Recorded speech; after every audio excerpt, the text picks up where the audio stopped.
The uniquely named Zephyr Teachout has won in fairly overwhelming fashion her primary in New York's 19th Congressional District.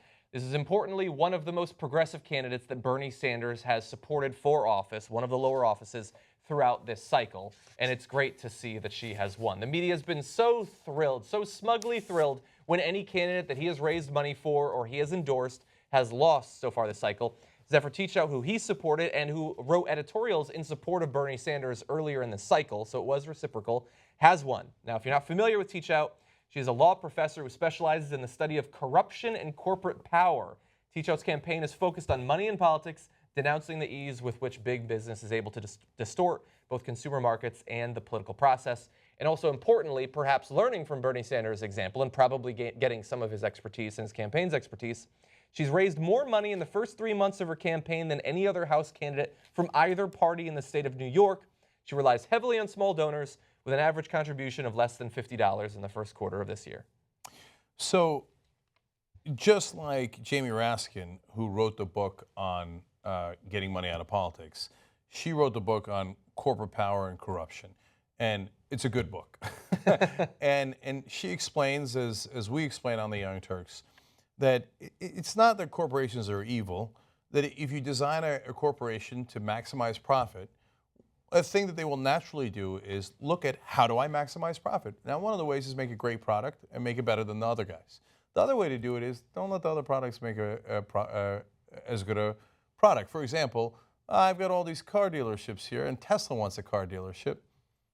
Tesla's got a better product. How about I prevent them from having car dealerships? Many states have done that because of the donations they get from other car dealerships. Mm-hmm. So that is corporate corruption, and it allows them to have a worse product that is bad for consumers.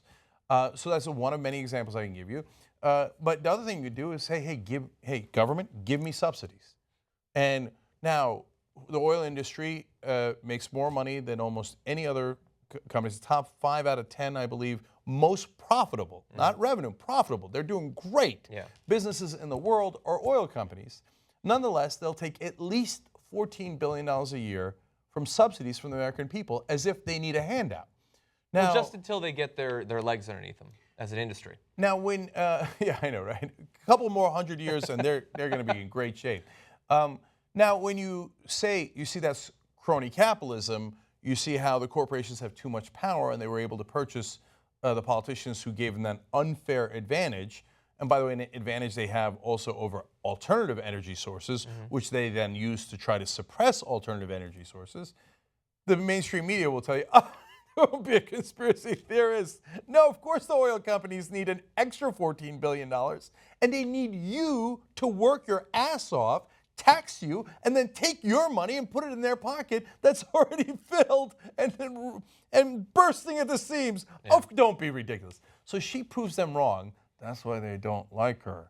The parties don't like her. The media hasn't given her much attention. But what wound up happening, she got a little bit more media attention when she shocked them in the governor's race in New York.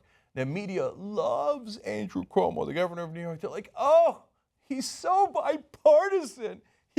Sometimes he'll do socially liberal things that we love, gay rights, great, okay. And then he will do tax deals and corporate deals with the Republicans. He's the best. And Zephyr Teachout, with almost no money, got about 30% of the vote in that primary. And the media was like, what? This person talking about too much corporate power? Said the corporate media. With a name like Zephyr Teachout? Who is this liberal, got, with no media attention, got 30% of the, unbelievable 30% of the vote against our beloved, sainted, knighted Andrew Cuomo. How did that happen? It happened because she's got a message that resonates. So that's why she won this primary. My favorite fact about the primary is the Democratic Party was officially neutral. We know how they've been officially neutral before. Yeah. So, but they had been talking extensively. They're neutral as they slam your face into the table. Yeah. That's how neutral they are.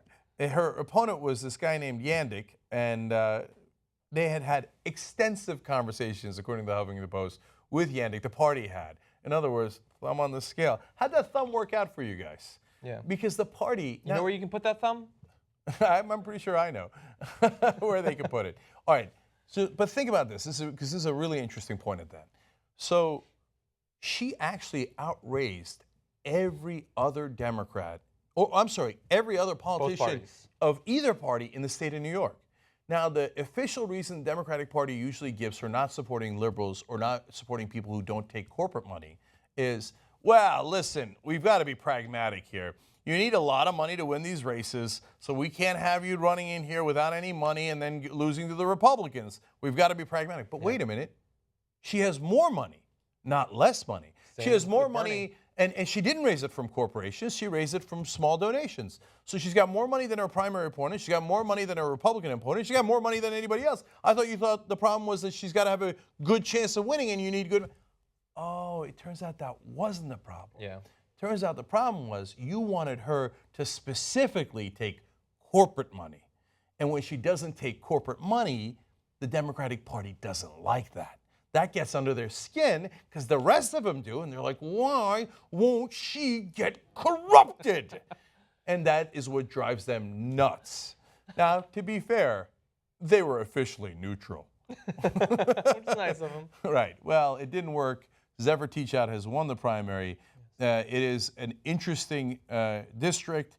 It is purplish. President Obama has won it, but it is currently occupied by a Republican who's now leaving that seat. So it is definitely up for grabs. And my guess is Zephyr Teachout with a campaign that appeals to both liberals, but definitely to independents who are also sick of this system, stands an excellent chance of winning. And the Democratic Party should celebrate that because that would be a seat that they would pick up. Yeah. And they will tell you that they'll celebrate it. But my guess is there'll be a number of people in the Democratic Party who on election night will be like, oh, great, Zephyr Teachout won. Now she'll be in Congress annoying the rest of us.